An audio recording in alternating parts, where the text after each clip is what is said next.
நம்ம channel பார்த்துட்ருக்க viewers எல்லாருக்கும் வணக்கம். இன்றைக்கி இந்த வீடியோவில் மஷ்ரூம் 65 யூஸ் பண்ணி 2 விதமான டிஷ் பார்க்க போகிறோம். வாங்க வீடியோக்குள்ளே போகலாம். நான் ஃபஸ்ட்டு 250 கிராம் மஷ்ரூமை கட் பண்ணி வச்சுருக்கேன். அது கூட கொஞ்சம் உப்பு சேர்த்துக்கிறேன். 1 ஸ்பூன் லெமன் ஜூஸ் சேர்த்துக்கிறேன். 1 டீஸ்பூன் மஞ்சள் தூள், 1 spoon red chilli powder, 1 spoon Kashmiri red chilli powder, 2 table spoon அளவுக்கு கார்ன்ஃப்ளவர், 1 ஸ்பூன் இஞ்சி பூண்டு பேஸ்ட் சேர்த்து கலந்து நல்லா ஒரு 10 மினிட்ஸ் ஊற வைங்க. ரொம்ப நேரம் ஊற வச்சிங்கன்னா மஷ்ரூம் தண்ணி விட்டுரும். 10 மினிட்ஸ் ஊறினா போதும்.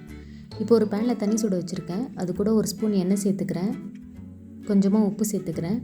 சேர்த்துட்டு நான் ஒரு 150 கிராம் அளவுக்கு நூடுல்ஸ் எடுத்திருக்கேன். அது கூட சேர்த்து ஒரு 80 to 90% வேக வச்சா போதும். ரொம்ப நேரம் வேக வைக்க வேண்டாம்.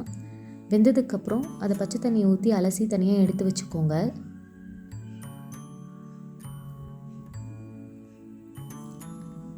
இப்போ வானல் சூடானதும் மஷ்ரூம் வறுக்கிறதுக்கு தேவையான அளவு எண்ணெய் ஊற்றிக்கிறேன்.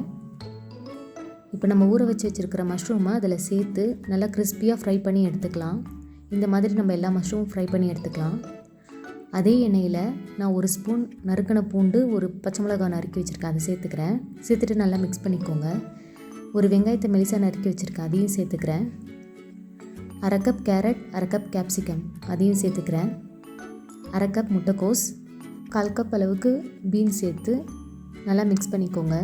தேவையான உப்பு சேர்த்துக்கிறேன். 2 ஸ்பூன் அளவுக்கு சோயா சாஸ் சேர்த்துக்கிறேன். சேர்த்துட்டு நல்லா மிக்ஸ் பண்ணிக்கோங்க.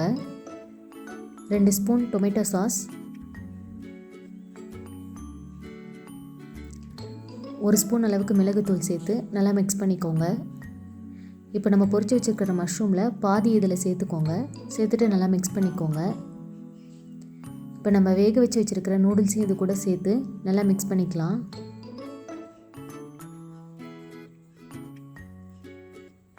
லாஸ்ட்டாக இறக்கிறதுக்கு முன்னாடி கொஞ்சமாக நறுக்கின வெங்காயத்தாள் சேர்த்துக்கோங்க. சேர்த்துட்டு நல்லா மிக்ஸ் பண்ணி இதை தனியாக எடுத்து வச்சுக்கலாம். சில்லி மஷ்ரூம் இப்போ ரெடி பண்ணிக்கலாம். அதே பேனில் 1 டேபிள் ஸ்பூன் எண்ணெய் விடுறேன். எண்ணெய் காஞ்சதும் 1 ஸ்பூன் பூண்டு, 1 ஸ்பூன் நறுக்கின பச்சை மிளகாய் சேர்த்துக்கிறேன். இப்போ 1/2 கப் அளவுக்கு வெங்காயத்தை நறுக்கி வச்சுருக்கேன், அதையும் சேர்த்துக்கிறேன். 1/2 கப் அளவுக்கு கேப்சிகம் சேர்த்துக்கிறேன். சேர்த்துட்டு ரொம்ப நேரம் வதக்க வேணாம். 1 ஸ்பூன் அளவுக்கு சோயா சாஸ் சேர்த்துக்கிறேன். சேர்த்துட்டு மிக்ஸ் பண்ணிக்கோங்க. இப்போ 1 ஸ்பூன் டொமேட்டோ சாஸ் சேர்த்துக்கிறேன். சேர்த்துட்டு நல்லா மிக்ஸ் பண்ணிக்கோங்க. இப்போது ஒரு 1/2 ஸ்பூன் கார்ன்ஃப்ளவர் மாவில் கொஞ்சம் தண்ணி மிக்ஸ் பண்ணி இது கூட ஆட் பண்ணிக்கிறேன் திக்னஸ்க்காக. இப்போ நம்ம வச்சுருக்கிற மீதி மஷ்ரூமையும் அது கூட சேர்த்து நல்லா மிக்ஸ் பண்ணிக்கலாம். லாஸ்ட்டாக கொஞ்சமாக நறுக்கின வெங்காயத்தாள் சேர்த்து நல்லா மிக்ஸ் பண்ணி இறக்கிடலாம். ரொம்ப டேஸ்ட்டாக இருக்கும். கண்டிப்பாக ஒரு தடவை ட்ரை பண்ணி பாருங்கள். ட்ரை பண்ணி பார்த்துட்டு எப்படி இருந்துச்சுன்னு சொல்லுங்கள். இந்த வீடியோ பிடிச்சிருந்தால் லைக் பண்ணுங்கள், ஷேர் பண்ணுங்கள், மறக்காமல் சப்ஸ்கிரைப் பண்ணுங்கள். இந்த வீடியோ பார்த்ததுக்கு ரொம்ப நன்றி.